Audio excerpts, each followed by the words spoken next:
everyone, welcome to Future Vision NEET Academy. நம்ம இந்த 20 days mark booster seriesல day 8ல இருக்கோம். இதுல தமிழ் மீடியம்க்கு பயாலஜில என்ன டாபிக் பார்க்க போறோம் அப்படினா மரபு கடத்தல், கொள்கை மற்றும் வேறுபாடு. அதுல வந்து மரபு கோளாறுகள், இந்த மெண்டலியன் கோளாறுகளும் குரோமோசோமல் கோளாறுகளை பத்தியும் பார்க்க போறோம். முதல்ல வந்துட்டு மரபு கோளாறுகள் அப்படிங்கிறது நம்மளோட மரபணுல ஏதாவது மாற்றங்கள் இருந்தால் அதுதான் நம்ம என்ன சொல்லுவோம், மரபு கோளாறுகள் அப்படின்னு சொல்லுவோம். இது என்ன ஆகும், நம்மளோட சந்ததிகளுக்கு, அடுத்த சந்ததிகளுக்கு கடத்தப்படுறது. அதனால தான் நம்ம இதை மரபு கோளாறுகள்னு சொல்கிறோம். இதில் வந்து நமக்கு ரெண்டு வகையாக இருக்குது. ஒன்று மெண்டலியன் கோளாறுகள், இன்னொன்று குரோமோசோமல் கோளாறுகள். மெண்டலியன் கோளாறுகள் அப்படிங்கிறது ஒற்றை மரபணு, அதாவது சிங்கிள் ஜீன், அதில் மட்டும் ஏற்படும் மாற்றத்தை தான் நம்ம என்ன சொல்லுவோம், மாற்றம் அல்லது பிறழ்வு, மியூட்டேஷன் சொல்லுவோம் இல்லையா, அதில் வந்து மாற்றம் இருந்தது. அது என்னது, மெண்டலியன் குறைபாடுகள். இது என்னது, சந்ததிகளுக்கு கடத்தப்படுகிறது. இன்னொன்று என்ன, இது வந்து சந்ததிகள் கடத்தப்படுதுன்னு சொல்கிறாங்க இல்லையா, இதை நம்ம எது வழியாக கண்டுபிடிக்கலாம் அப்படின்னா வம்சாவளி பகுப்பாய்வு, அதாவது பெடிகிரி அனலைசிஸ்ன்னு சொல்லுவோம். அந்த சார்ட்டெல்லாம் போடுவோம்ல, மேல் ஃபீமேல், இப்போ இது வந்து மேல், இது ஃபீமேல், அஃபெக்டட், இதெல்லாம் நம்ம போடுவோம்ல, அது வழியாக மட்டும்தான் சந்ததிகள் வந்து இன்னொரு சந்ததிக்கு போகிற டிஸார்டர், அதாவது நோய்களை வந்துட்டு நம்மளால் கண்டுபிடிக்க முடியும். இதுக்கான உதாரணங்கள் என்னென்ன அப்படின்னா ஹீமோஃபீலியா, சிஸ்டிக் ஃபைப்ரோசிஸ், கதிர்வால் இரத்த சோகை, நிறக்குருடு, ஃபினைல் கீட்டோனரியா, அதே மாதிரி தலசிமியா, இதெல்லாம் வந்துட்டு உதாரணங்கள். முன்னாடி பார்த்தது ஒரே ஒரு மரபணுல. குரோமோசோம் குறைபாடு அப்படிங்கிறது குரோமோசோமோட எண்ணிக்கையில் ஏதாவது மாற்றம் இருந்தால் ஒன்று வந்து ஆட் ஆகலாம், அப்படி இல்லைன்னா இல்லாமலேயும் போகலாம். அந்த மாதிரி இருக்கக்கூடியதான் என்னது, இந்த குரோமோசோமல் குறைபாடுகள். இதுக்கான எக்ஸாம்பிள் என்னென்ன அப்படின்னா டவுன் நோய்க்குறி, டவுன் சிண்ட்ரோம் அப்படின்னு சொல்லுவோம். இன்னொன்று கிளைன்ஃபில்டர் சிண்ட்ரோம். இது ரெண்டும் வந்து இதுக்கான எக்ஸாம்பிள். ஸோ இதில் வந்து நம்ம உங்களுக்கு நல்லாவே தெரியும், நமக்கு 23 பேர் ஆஃப் குரோமோசோம் இருக்கு இல்லையா, இதில் 22 வந்துட்டு நமக்கு தன்னியக்க குரோமோசோம். ஒன்று தான் நமக்கு என்ன, நம்மளோட செக்ஸை குறிக்கிற குரோமோசோம் வந்துட்டு ஒரே ஒரு குரோமோசோம் மட்டும்தானே, ஒரே ஒரு பேர் ஆஃப் குரோமோசோம் இருக்கு இல்லையா. இப்போது இந்த சார்ட்டை வச்சு இதில் எது வந்துட்டு தன்னியக்க, இது வந்து நார்மலாகவே மெண்டலியன் டிஸார்டர் எல்லாமே, இந்த மெண்டலியன் குறைபாடு எல்லாமே, கோளாறுகள் எல்லாமே நமக்கு எப்படி இருக்கும் அப்படின்னா ரெசசிவ், அதாவது ஒடுங்கிய பண்பு. இது உங்களுக்கு தெரியும் இல்லையா, ஒன்று ஓங்கு பண்பு, இன்னொன்று ஒடுங்கிய பண்பு, டாமினன்ட், ரெசசிவ், இது ரெண்டு சொல்லுவோம். இதில் இந்த ஒடுங்கிய பண்பில் இருக்கக்கூடியது என்னென்ன அப்படிங்கிறத வந்துட்டு இது வழியாக நம்ம கண்டுபிடிக்கலாம். அதில் ஆட்டோசோம், அதாவது தன்னியக்க, இன்னொன்று வந்துட்டு பாலின குரோமோசோம் சொல்லுவோம் இல்லையா, அது இந்த சார்ட்டில் வந்து அது ரெண்டுத்தில் எது எது அப்படிங்கிறத பார்ப்போம். ஃபஸ்ட்டு வந்து இந்த ஒடுங்கு பண்பு ஓங்கு பண்பு இருக்கு இல்லையா, இதில் வந்துட்டு எது அது வந்து கண்டுபிடிக்கலாம். இன்கேஸ் இதில் வந்துட்டு ஓங்கு பண்பாக இருந்தது அப்படின்னா எப்படி இருக்குன்னா, இதில் எல்லாருமே நோயால் அட்லீஸ்ட் இது வந்து ஒரு ஜெனரேஷன், இது இன்னொரு ஜெனரேஷன், இது மூணாவது ஜெனரேஷன், அட்லீஸ்ட் ஒரு ஜெனரேஷன்லையாவது யாராவது ஒருத்தர் அந்த நோயால் பாதிக்கப்பட்டிருப்பாங்க. அப்படி இருந்ததுன்னா அது ஓங்கு பண்பு. இல்லை ஒருத்தர் மட்டும் வந்து அஃபெக்ட் ஆகாமல் இருக்காங்க, அது வந்து நோயால் வந்துட்டு எந்த வித பாதிப்பும் இல்லாமல் இருக்காங்க அப்படின்னா அதுதான் வந்துட்டு ஒடுங்கு பண்பு. இப்போ ஓங்கு பண்பு கண்டுபிடிச்சிட்டோம், ஒடுங்கு பண்பு கண்டுபிடிச்சிட்டோம். இதில் தன்னியக்க ஓங்கு பண்பு, அதே மாதிரி பாலின ஓங்கு பண்பு, ஒடுங்கு பண்பு, அதை எப்படி கண்டுபிடிக்கலாம். இப்போ இது வந்து தன்னியக்கவா இல்லை பாலின குரோமோசோம் டிஸார்டரா அப்படின்னு எப்படி கண்டுபிடிக்கலாம்னா, இப்போது செக்ஸ் குரோமோசோம், அதாவது பாலின குரோமோசோம் நம்ம என்ன சொன்னோம், ஒன்று மட்டும் சொன்னோம் இல்லையா, ஒரு பேர், அதாவது எக்ஸு ஒய். இதில் வந்துட்டு இந்த ஒய் தான் நமக்கு என்னது, நம்ம ஆண் பெண் அந்த இதை வந்து வேறுபாடை வந்து சொல்கிறது. இந்த இன்கேஸ் இந்த எக்ஸில் ஒன்றுத்துலையாவது அஃபெக்ட் ஆயிருந்தாங்க, ஒருத்தராவது டிஸார்டரில் அஃபெக்ட் ஆயிருந்தாங்க அப்படின்னா இங்கே இருக்கக்கூடிய எல்லா ஆண்களுமே என்ன இருப்பாங்க, அஃபெக்ட் ஆகிருப்பாங்க. ஆனால் இங்கே எப்படி இருக்குது, ஒருத்தர் 2 பேர் தான் அஃபெக்ட் ஆகிருக்காங்க. அதனால இது என்னது, ஆட்டோசோமல், அதாவது தன்னியக்க ஒடுங்கு பண்பு வந்து வெளிப்படுத்துது. இதுவும் வந்துட்டு தன்னியக்க ஒடுங்கு பண்பு தான். ஏன்னா பாலின குரோமோசோம்ல இருந்து எல்லாருமே, எல்லா மேல்ஸுமே அதில் அஃபெக்ட் ஆகிருப்பாங்க, இதில் அப்படி கிடையாதுன்றனால இது வந்து தன்னியக்க ஒடுங்கு பண்பு. அடுத்து வந்துட்டு மெண்டலியன் கோளாறுகளில் என்னென்ன வகைகள் இருக்குது அப்படிங்கிறத பார்க்கலாம். 2 இருக்குது. ஒன்று வந்து பாலினத்துடன் தொடர்புடையது, இன்னொன்று வந்துட்டு ஆட்டோசோமல், அதான் தன்னியக்க சொன்னாலே, தன்னியக்க குரோமோசோமோட இதாக இருக்கிறது. ஃபஸ்ட்டு இதில் வந்து 2 இருக்குது. ஒன்று நிறக்குருடு, இன்னொன்று ஹீமோஃபீலியா. அதே மாதிரி ஆட்டோசோமலில் வந்துட்டு மொத்தம் 3 இருக்குது. அறிவால், அதாவது கதிரறிவால் ரத்த சோகை சொன்னோம் இல்லையா, கதிரறிவால் ரத்த சோகை, ஃபினைல் கீட்டோனரியா, இன்னொன்று வந்துட்டு தலசிமியான்னு 3 இதாக பிரிச்சிருக்காங்க. 3 எக்ஸாம்பிள் இருக்குது. ஃபஸ்ட்டு வந்து நாம் என்ன பார்க்க போகிறோம் அப்படின்னா நிறக்குருடுங்கிறது உங்களுக்கு நல்லாவே தெரியும். கண்கள் வந்துட்டு நமக்கு அந்த பச்சை மற்றும் ரெட் கலர் இருக்கு இல்லையா, சிவப்பு, இது ரெண்டுத்தோட கண்களில் இருக்கக்கூடிய அந்த கூம்பு செல்ல வந்துட்டு அதை நமக்கு ராட் செல் கோன் செல் இருக்குல்ல அதில் வந்துட்டு ஏதாவது பிரச்சனை, அதில் வந்துட்டு ஏதாவது வந்துட்டு நமக்கு பிறழ்வு ஏற்பட்டிருக்கு அப்படின்னா தான் நமக்கு என்னது இந்த நிறக்குருடு வரும். இந்த நிறக்குருடு எக்ஸ் குரோமோசோமில் இருக்கக்கூடிய சில மரபணுகளில் ஏற்படும் திடீர் மாற்றம், அதனால தான் வந்துட்டு நமக்கு இந்த நிறக்குருடு வருது. இதுவுமே வந்து என்னது நமக்கு பாலின ஒடுங்கு பண்போட தொடர்புடைய, அதாவது பாலினம் சார்ந்த பாலினத்துடன் தொடர்புடைய ஒரு கோளாறு தான். இதில் வந்துட்டு யார் அதிகமாக வந்துட்டு இதால் அஃபெக்ட் ஆவாங்க அப்படின்னா ஆண்கள் மட்டும்தான். ஏன் அப்படின்னா பெண்களுக்கு உங்களுக்கு நல்லாவே தெரியும் இல்லையா, XXXY இதுதான் வந்துட்டு ஃபீமேல், இது வந்துட்டு நமக்கு மேலுன்னு சொல்லுவோம்ல. இப்போது இது என்னது நமக்கு இது ஆல்ரெடி சொல்லிட்டாங்க, மெண்டலியன் டிசார்டர் எல்லாமே நமக்கு ஒடுங்கு பண்பில் தான் இருக்குது அப்படின்னு. அப்போது இப்போ வந்து இது வந்து நார்மல், இது வந்து கேரியர், அதாவது அவங்க தான் கடத்தி அடுத்த இதுக்கு கொண்டு போகிறாங்க. அடுத்து வந்து என்னது அப்படின்னா இப்போது இதில் வந்துட்டு அதாவது ஒடுங்கு பண்பு, இந்த ஸ்மால் போட்டிருக்கல இது வந்து ஒடுங்கு பண்பை வந்து குறிக்குது. இப்போ இது வந்து 2 பேருமே அஃபெக்ட் ஆகிருக்காங்க. அப்போ இது வந்து இவங்க வந்து என்னது அவங்க வந்து கலர் பிளைண்டால் அஃபெக்ட் ஆகிருக்காங்க. இப்போது இது வந்து ஃபீமேலுக்கு, இன்கேஸ் இது வந்து மேலுக்கு, இவங்க நார்மல், அவங்க ரெசசிவ் உள்ள டிசீஸால் அஃபெக்ட் ஆகிருக்காங்க அப்படின்னா இந்த ஒய் குரோமோசோம் என்னது அப்படின்னா அந்த பால் இனத்தை வந்து சொல்கிறது தான். அதனால இதுக்கு வந்து இந்த இடத்துல பயனே கிடையாது.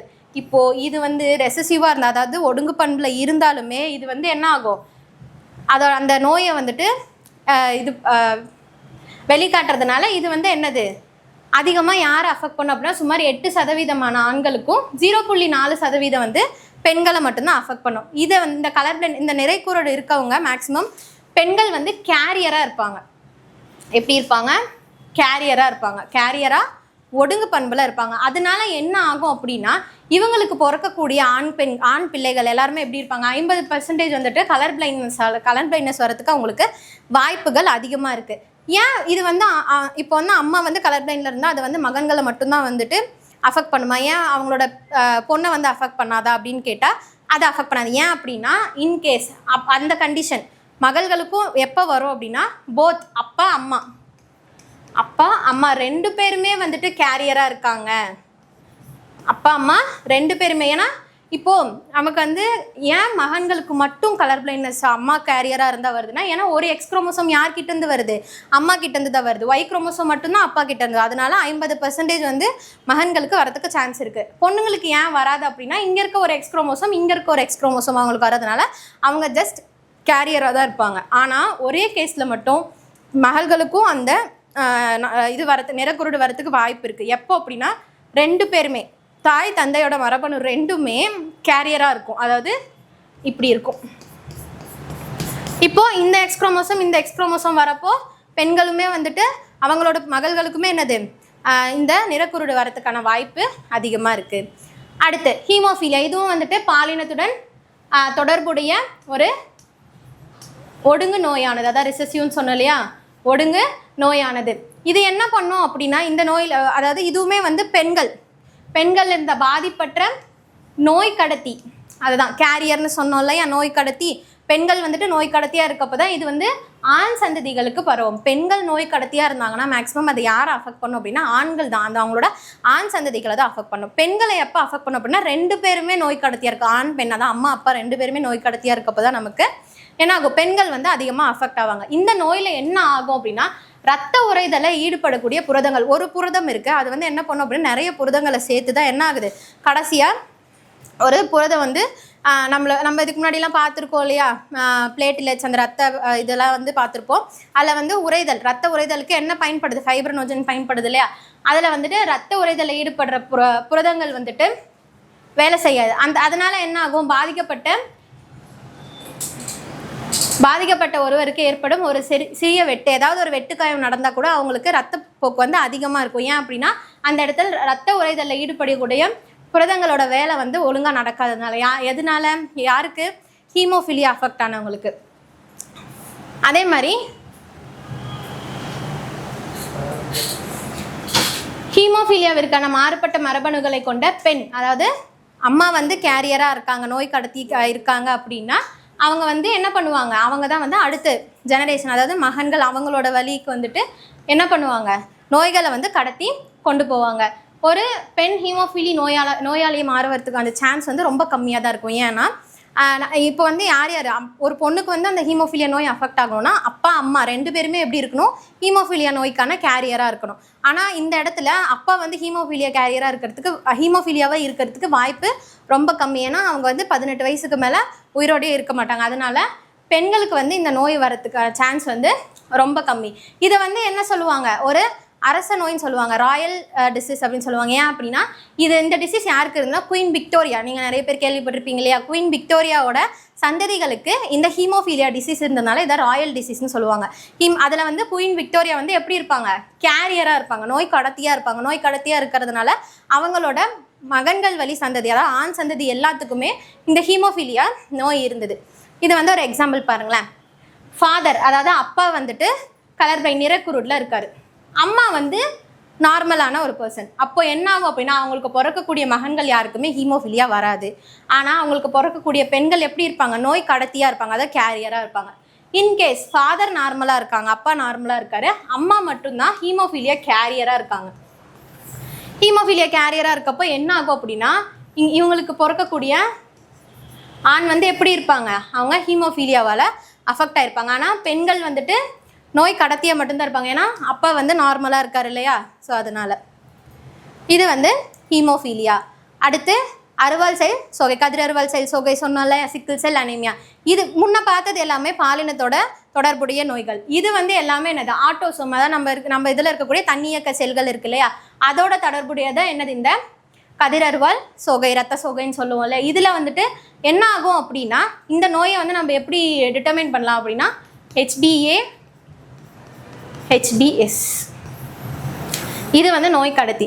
இது வந்து எப்போ நடக்கும் அப்படின்னா 2 பேருமே, அப்பா அம்மா 2 பேருமே வந்துட்டு நோய் கடத்தியாக இருப்பாங்க. ஐ மீன் அந்த நோயோட நோய் கடத்தியாக இருக்குவாங்க. ஃபார் எக்ஸாம்பிளுக்கு இப்போது இது வந்து அம்மா, இது வந்து அப்பா, இது ஃபீமேல், இது மேல். இப்போ இதை நம்ம வந்து கேமிட் பிரித்தோம் அப்படின்னா இப்படி கிடைக்குமா?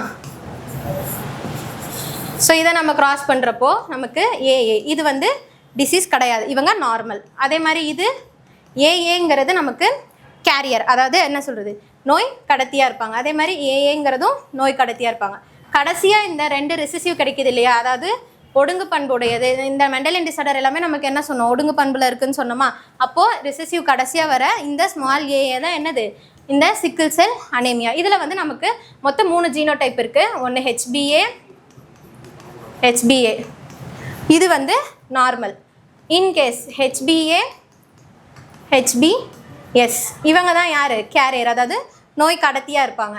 அதே வந்துட்டு HbSன்னு இருந்தாங்கன்னா இவங்க தான் இந்த கதிரறுவால் ரத்த சோகையால் அஃபெக்ட் ஆகிருக்கவங்களோட ஜீனோடைப்.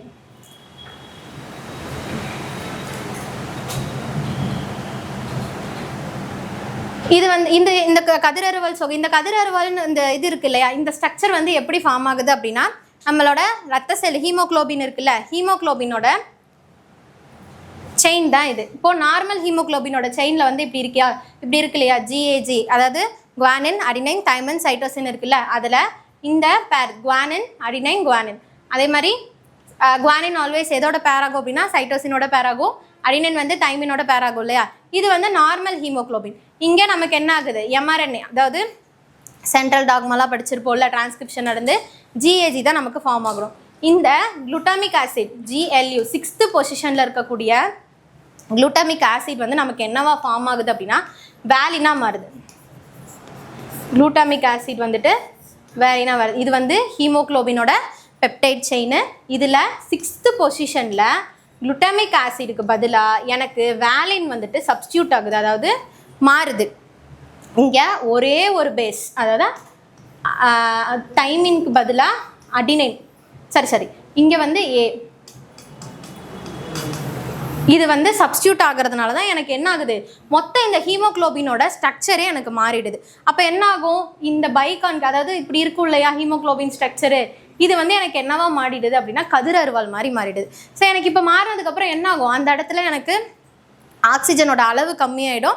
அதனால தான் எனக்கு என்ன செல்கள் எல்லாம் வந்துட்டு இந்த ஷேப்புக்கு மாற ஆரம்பிச்சிருது. ரத்த செல் அந்த மாதிரி மாறினோடனே என்ன ஆகும், அந்த இடத்துல ஆக்சிஜன் வந்து மொத்தமாக கம்மியாயிடும். இதுதான் வந்துட்டு சிக்கிள் செல், அதாவது கதிரறுவால் ரத்த சோகை. இது வந்து என்ன ஆகுது, குளுட்டமிக் ஆசிட், அதாவது குளுட்டமிக் அமிலம் இருக்குல்ல, அந்த இடத்துல வேலின் வந்து மாற்றிடுது. அடுத்து என்னது, ஃபினைல் கியூட்டனரியா. ஃபினைல் கியூட்டனரியாங்கிறது இது வந்து ஒரு பிறவி வளர்ச்சி மாற்ற குறைபாடுன்னு சொல்லுவாங்க. இதுவும் வந்து ஆட்டோசோமல் பின்னடைவு பண்பு அப்படின்னு சொல்கிறோம். அடுத்து பாதிக்கப்பட்ட நபரில் என்ன ஆகும் அப்படின்னா, ஃபினைல் அனலைன் இந்த அமிலம் இருக்கு இல்லையா, இந்த அமினோ அமிலம் என்ன பண்ணும் அப்படின்னா ட்ரையோசினாக மாறும். இந்த ஃபினைல் அனலின் அமினோ அமிலம் ட்ரையோசினாக மாறுறதுக்கு சில நொதிகள் வந்து பயன்படுது. அந்த நொதிகள் இந்த ஃபினைல் கியூட்டனரியா அஃபெக்ட் ஆன பர்சனில் வந்துட்டு இல்லாமல் போயிடும். அப்போ என்ன ஆகும், இந்த ஃபினைல் அனலின் எல்லாமே என்ன ஆகும், ஒரு உடலில் வந்துட்டு போய் நம்ம உடலில் வந்து சேர ஆரம்பிக்கும் இல்லையா, அந்த சேர்ந்து ஃபினைல் அனலின் என்ன ஆகும், கடைசியாக ஃபினைல் பைருவிக் அமிலமாக மாற ஆரம்பிச்சிடும். அப்போ என்ன ஆகுது, ஃபினைல் பைருவிக் அமிலமாக மாற ஆரம்பிச்சதுனால மூளையில் வந்துட்டு இது எல்லாமே போய் எல்லாம் ஒன்றா சேர்ந்து என்னாகும், மன வளர்ச்சி குறைபாடு ஏற்படும். அது மட்டும் இல்லாமல் சிறுநீரகத்தில் வந்து சரியாக கிட்னி வந்து உறிஞ்ச முடியாமல் இது எல்லாமே நமக்கு எக்ஸ்கிரீஷன்லேயும் வெளியேறிக்கிட்டே இருக்கும். என்னது, இந்த ஃபினைல் பைருவிக் அமிலம். இதுதான் வந்து ஃபினைல் கீட்டோனேரியா. அடுத்து தலாசிமியா. இதுவும் வந்து என்னது, இதுவும் ஒரு தன்னியக்க குரோமோசோம் சார்ந்த ஒரு பின்னடைவு, ஒடுங்கு ரத்த நோய் தான். இதில் என்ன ஆகும் அப்படின்னா, இதில் பெற்றோர் இருக்காங்களே, அவங்க 2 பேருமே நோய் கடத்தியாக இருப்பாங்க. இதுலேயுமே பெற்றோர்கள் 2 பேருமே நோய் கடத்தியாக இருப்பாங்க. இதுக்கு முன்னாடி நம்ம அந்த பாலினத்தோட தொடர்புடைய இதில் பார்த்தது வந்து எல்லாமே வந்து செக்ஸ் குரோமோசோம், அதாவது பாலின குரோமோசோம்களில் தான் வந்துட்டு டிசீஸ் இருக்கும். அதில் வந்து அம்மாக்கள், அதாவது ஃபீமேல் மட்டும்தான் வந்துட்டு அந்த நோய் கடத்தியாக இருப்பாங்க. இதில் வந்துட்டு 2 பேருமே நோய் கடத்தியாக, எது கதிரல்வல் ரத்த சோகையிலையும் சரி, இந்த தலாசிமியாலையும் சரி, 2 பேருமே வந்துட்டு என்னவா இருக்குவாங்க, அந்த நோய் கடத்தியாக இருப்பாங்க. இந்த குறைபாடு சடுதி மாற்றம் அல்லது நீக்கம் காரணமாக நம்மளோட ஹீமோக்ளோபின் சங்கிலி இருக்கு இல்லையா, அதில் மொத்தம் 2 இருக்குது. ஒன்று ஆல்ஃபா மற்றும் பீட்டா சங்கிலி. இதில் ஏதாவது ஒன்றில் வந்து ஏதாவது ஆல்ஃபா சங்கிலியாக இருக்கலாம், இல்லை பீட்டா சங்கிலியாக இருக்கலாம். இதில் ஏதாவது ஒரு சடுதி மாற்றம், அதாவது பிறழ்வு ஏற்பட்டால் தான் இந்த தலாசிமியாங்கிற நோய் நமக்கு வரும். சாதாரணமான, அதாவது இதனால என்ன ஆகும், நம்மளோட அந்த ஹீமோக்ளோபினோட வடிவமே ஸ்ட்ரக்சரே வந்துட்டு மாறிடும். இது என்ன பண்ணும், இது இந்த தலாசிமியா வந்து 2 வகையாக இருக்குது. ஒன்று ஆல்ஃபா தலாசிமியா, பீட்டா தலாசிமியா. ஆல்ஃபா தலாசிமியாவில் என்ன ஆகும், ஆல்ஃபா குளோபுலின் சங்கிலியில் வந்துட்டு உற்பத்தி வந்து பாதிக்கப்படும். அதே மாதிரி பீட்டா தலாசிமியாவில் பீட்டா குளோபுலினோட இது வந்து சங்கிலியோட இது வந்து பாதிக்கப்படும். இந்த ஆல்ஃபா தலாசிமியா சொன்னோம் இல்லையா, இது வந்து எப்படின்னா 1 அல்லது 4க்கு மேற்பட்ட மரபணு வந்து பாதிக்கப்படுறதுனால அதோட உற்பத்தி வந்துட்டு பாதிக்கப்படும். இதை வந்து நம்ம எப்படி சொல்கிறாங்க அப்படின்னா, நம்மளோட பெற்றோரோட குரோமோசோம் 16 இந்த ஆல்ஃபா தலாசிமியா செயின் எங்கே இருக்குது அப்படின்னா குரோமோசோமோட 16ல் இருக்குது. அதை எப்படி நம்ம டினோட் பண்ணுறோம், HbA1 அண்ட் HbA2. அதே மாதிரி இந்த பீட்டா இது இருக்கு இல்லையா, பீட்டா தலாசிமியா வந்து எப்படி ரெப்ரசன்ட் பண்ணுறாங்க அப்படின்னா HBBன்னு வந்துட்டு ரெப்ரசன்ட் பண்ணுவாங்க. இது வந்து ஒரே ஒரு குரோமோசோம் மட்டும்தான். குரோமோசோம் பெற்றோரில் வந்துட்டு நமக்கு எங்கே இருக்கும் அப்படின்னா குரோமோசோம் 11ல் வந்து இருக்கும். இதில் வந்து எப்படின்னா 1 அல்லது 2 மரபணுக்கள் வந்துட்டு சடுதி மாற்றம் காரணமாக இந்த தலாசிமியா நோயும் சிக்கிள் செல் அனீமியா மாதிரி தான். ஆனால் சிக்கிள் செல் அனீமியாவில் எண்ணிக்கை அடிப்படையில் இருக்கும். ஆனால் இந்த தலாசிமியா வந்து எப்படின்னா அதோட மொத்த ஹீமோக்ளோபினுமே வந்து அஃபெக்ட் ஆகிறதுனால இது வந்து எண்ணிக்கை அடிப்படையில் அமையும். அடுத்து வந்து இப்போ வரையும் பார்த்தது எல்லாமே வந்து நமக்கு என்னதுன்னா மெண்டலியன் கோளாறுகள். அடுத்து வந்து என்னது, குரோமோசோமல். மெண்டலியன் கோளாறில் வந்துட்டு ஒரே ஒரு மரபணுவில் மட்டும் பிறழ்வு ஏற்பட்டிருக்கும். குரோமோசோம் அப்படிங்கிறது ஒரு குரோமோசோம் வந்து கூடுதலாக இருக்கலாம், இல்லை ஒரு குரோமோசோம் இல்லாமலேயே போகலாம். அதுதான் வந்து என்னது, குரோமோசோம் கோளாறுகள். செல் பிரிவு சுழற்சியின் போது குரோமேட்டிகள் நமக்கு ஃபார்ம் ஆகும் இல்லையா, சகோதர குரோமேட்டிட்கள் சொல்லுவோம் இல்லையா, அந்த குரோமேட்டிட் பிரிவதில் ஏதாவது ஒரு பிறழ்வு ஏற்பட்டுச்சு அப்படின்னா ஒரு குரோமோசோம் ஆட் ஆகலாம், இல்லை ஒரு குரோமோசோம் டெலீட் ஆகலாம். அது பேர் தான் என்னது, அனிப்ளாய்டி அப்படின்னு சொல்லுவோம். அதோட உதாரணத்துக்கு டவுன் சிண்ட்ரோம், டர்னர் சிண்ட்ரோம், இதெல்லாம் வந்துட்டு அதற்கான டவுன் சிண்ட்ரோம், டர்னர் சிண்ட்ரோம்லாம் அதோட எடுத்துக்காட்டு. இன்னொன்று என்ன அப்படின்னா செல் பிரிவின் டீலோஃபேஸ் நிலைக்கு பிறகு சைட்டோகைனின் இருக்கு இல்லையா, அது உருவாகாமல் போயிடுச்சு அப்படின்னா ஒரு உயிரினத்தில் குரோமோசோம் அது வந்து ஒரு குரோமோசோம் 2 குரோமோசோம், இதில் வந்து குரோமோசோமோட பேர் அதோட பகுதி எல்லாமே அந்த பேர் வந்து இப்போ எப்படி சொல்கிறது அப்படின்னா 23 பேர் ஆஃப் குரோமோசோம் இருக்கு இல்லையா, அப்போது 46 குரோமோசோம். இது மொத்தமாகவே ஒன்று டபுள் ஆகலாம், அதாவது 2n 4nஆவும் மாறலாம். இதுதான் வந்துட்டு நமக்கு என்னது பாலிப்ளாய்டி அப்படின்னு சொல்லுவோம்.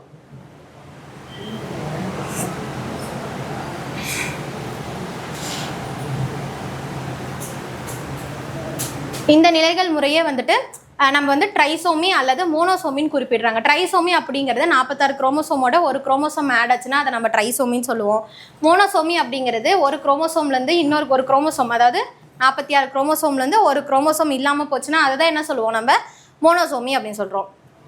இதுக்கான உதாரணங்கள் என்னென்ன அப்படின்னா Down syndrome, Turner syndrome, Klinefelter syndrome, அதெல்லாம் வந்துட்டு இந்த குரோமோசோம் கோளாறுகளுக்கான பொதுவான எடுத்துக்காட்டுகள். ஃபஸ்ட்டு டவுன் சிண்ட்ரோம் அப்படிங்கிறது இந்த மரபணு கோளாறில் நமக்கு என்ன ஆகும், குரோமோசோம் 1 வந்து ஆட் ஆகும். அந்த ஆட் ஆகிற குரோமோசோம் எங்கே ஆட் ஆகுது அப்படின்னா 21 குரோமோசோம் 21st குரோமோசோமில் வந்துட்டு நமக்கு ஆட் ஆகிறதுனால, ஆட் ஆனாலும் நம்ம என்ன சொன்னோம், குரோமோசோம் ஆட் ஆகிறது என்னன்னு சொன்னோம், ட்ரைசோமின்னு சொன்னோம் இல்லையா. அப்போது இது ட்ரைசோமி ஆஃப் 21.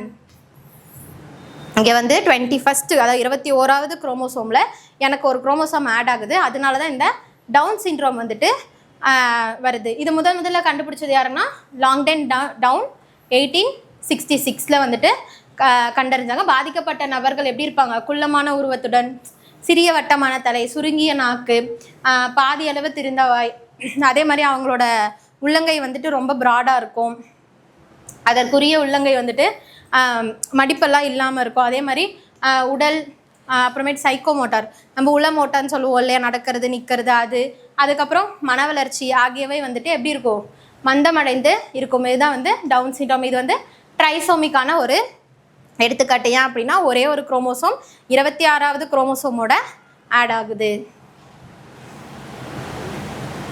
அடுத்து என்ன அப்படின்னா கிளைன்ஃபில்டர் நோய்க்குறி அப்படிங்கிறது என்ன, இதுவும் வந்துட்டு அங்கே வந்து ஒரு குரோமோசோம் 21வது குரோமோசோமோட ஆட் ஆச்சு.